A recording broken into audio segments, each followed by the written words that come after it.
Welcome back to Satisfactory update 8. In the previous episode I showed you this whole new factory over here, right, where we're transforming 1200 crude oil into 400 of rubber, 400 of plastic, and also a lot of energy. I think it was like 5 megawatts of energy over here, taking the heavy oil, burning it into petroleum coke with some water. We have also, if you look at the objective, reviewed in the previous episode silica and crystal. Now this is a perfect factory. I did also show you over here the new iron factory, but there's a couple more that we need to do.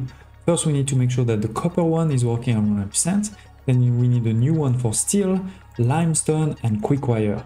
With this, then we can move to radio control units. So let's dive right in. Over here, the first very quick one is the limestone. It's pretty easy one. It's a minor Mark II on a pure node. So we're talking about 600 when it's fully overclocked, and then it just goes up directly into a train station. Continuing this side, we can check on our copper factory. You may remember we had built this copper factory. It is fully upgradable. Even when we move to Mark III, we can upgrade it quickly.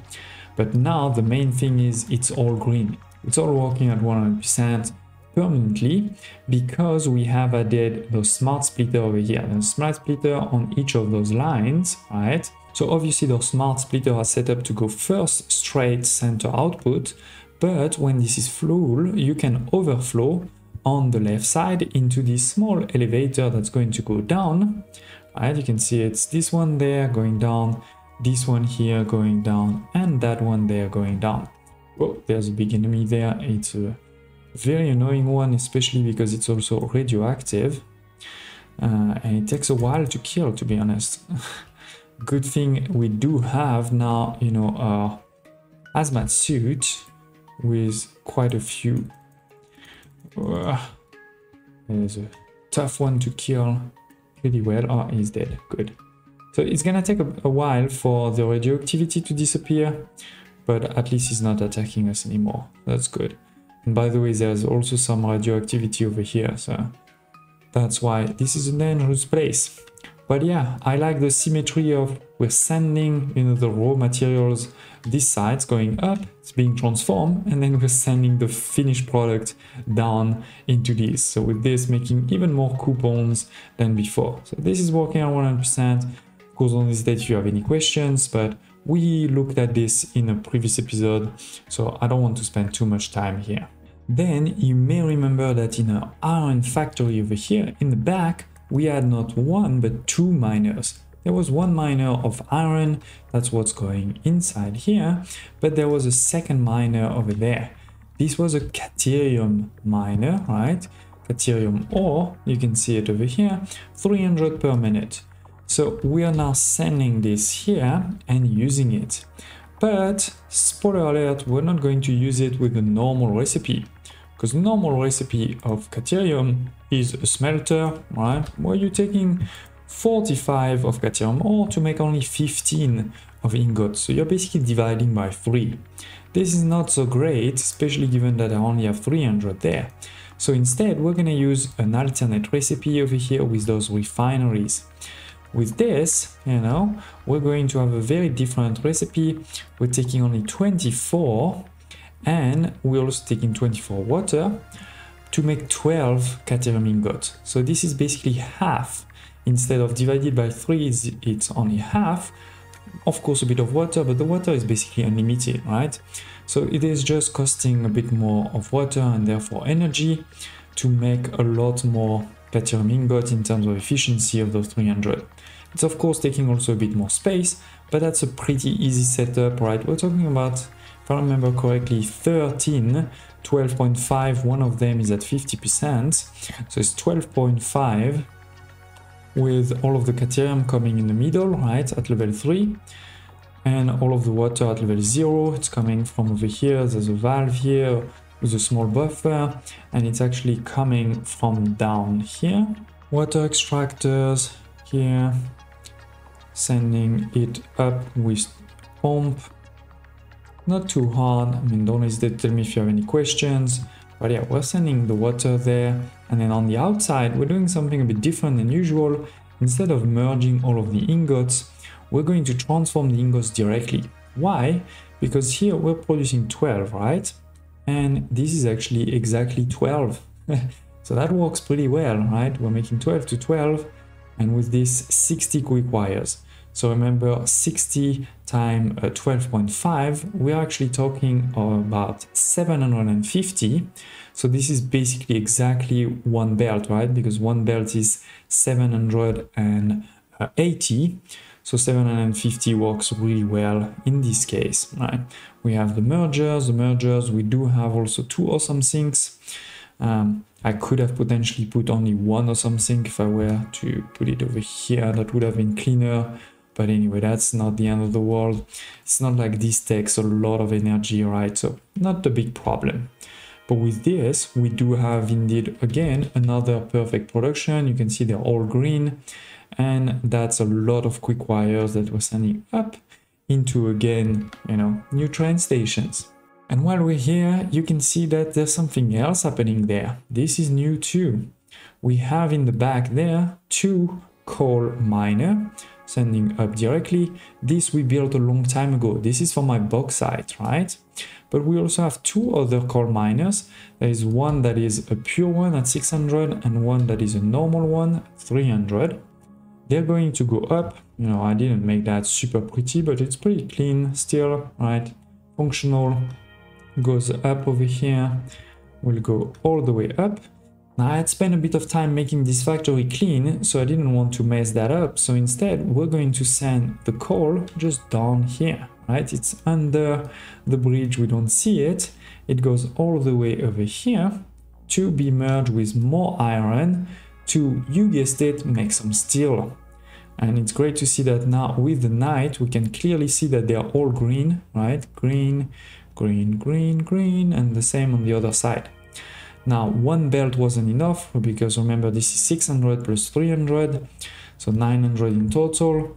So similarly over here, we're sending 2 belts because we're actually talking about 45 of each iron ore and coal to make 45 steel ingots. So basically this whole thing over here is making 900 of steel ingots. With the classic, in the middle over here, we have 1 at level 3, 1 at level 0. And on the outside, we merge the actual final product, right? It's coming on this side over here. All the way here, you can see this is the final merger with a smart splitter to say, first send it up into our train station. But if it is full, then you can send it just above here into awesome sink. There's 2, one for this line, one for that line. So with this is again going to continue working always at 100% perfectly. So yeah, I mean, if I'm not mistaken, don't hesitate to tell me, in the comments below if you have any questions, photo requests. But with this, we have done silica, crystal, oil for rubber and plastic, iron ingots, copper ingots, steel ingots, limestone, which remember will be useful for things like concrete, but also things like industrial, encased industrial beams, and the quick wires. So we have brought a lot of resources. I mean, I say brought now, is we have made a lot of resources. Now we need to bring them, which is thanks to all of those train stations. We used to only have 2, right? We used to only have that one for copper and this one for coal. Now we have 6, right? If I'm not mistaken. This one is for limestone. I think this one is for quick wires. Then this is for iron and this is for steel. Of course, each of them with their own train.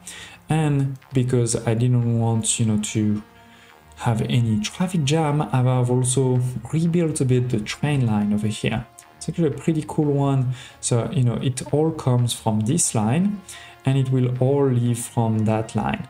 But there is also a line in the back this side and in the back this side to ensure, again, good traction, good movement. Because what will happen is if a train needs to go here, there or there, it will go straight. But if it needs to go on the other side, it will take this one to go behind and it doesn't have to wait through here. right? So this side, it goes behind, and it also joins with all of the exit of those trains. Like you can see, this one is exiting here, right? Can follow it slightly. So it's coming back, and then this time, this way, sorry, it will be able to leave if needed, like it's doing there, or it can continue on the other side and then go on this one, go on that one over here, continue here, or even if somehow I made a mistake, it can go all the way back and go back on our main roundabouts to the main mega factory. So yeah, let's take one of those trains back to our main base over there, right? So it's gonna take a minute, even if, remember, we're moving at 120 kilometers per hour. It's just that this is so big, right? Like we're talking about huge distances on the map. Let's remember, this is from here, from there, all the way over here. So we're going a big part of the map in quite a relatively short amount of time. Plus, the really cool thing is, remember that those trains, they don't consume anything except a bit of electricity. So again, really important to move into train in the late game, in my opinion. We're getting close to our main base over there, right? We have the Alcad and the casing. If you missed it, don't hesitate to check in the previous episode. In the video description below, you can find the full playlist. But more importantly, I hope you can see that there's even more stations than before. It is crazy. There was already a lot of stations, but now there's even more stations. With a nice logistic floor below. I mean, actually, let's stop here. We're basically arrived. So yeah, as I just said, all of these over here are new, right? You can hopefully see copper on this one, then this is iron, then we're gonna have the steel. So all of the resources I just mentioned, right, they are all here. Then we have the plastic from oil, then we have the rubber just below, behind it, sorry. Right, you can definitely do this. By the way, I don't know if I showed you that before. You can have a train station, then a freight platform, then another train station, and then another freight platform. So basically, I'm gonna have one locomotive and then a freight car. And then I can have another locomotive and a freight car, so different trains, not even the same. Of course, if there's one train already in this train station, and the other one wants to go there, then it needs to wait. But apart from that, you can definitely do this. And then what else do we have here? We have the crystal, right? The quartz crystal, the limestone, the quick wire. To be honest, we're gonna need to bring a couple of other things soon, so that's why it's good that there's some space here. But yeah, that's already a pretty good, start. And as I said, you can see just below over here that we have, sort of logistic flow, right? We're bringing all of those resources all the way over here. And spoiler alert, this will then go into a magnificent elevator line again, and then it will go into a megabus. This will be the focus for the next episode though. In the next episode, I'll explain to you how to create a megabus like this, why you would want to create it, what are the benefits, the problems with it, etc. And then we're of course going to use it to make radio control units. With this, we'll be able to unlock, new milestones like the drones, the well extractor, and much more. I hope you're excited. I do hope you also liked this episode. I know it was still an episode with not so many new things because it's mostly resources we've done before, but I wanted to show you that with Mark V belts, you can do a lot of those factories, produce a lot of things, and make sure that you send it, to your mega factory. Thank you for watching, smash the like button, and I hope to see you next time.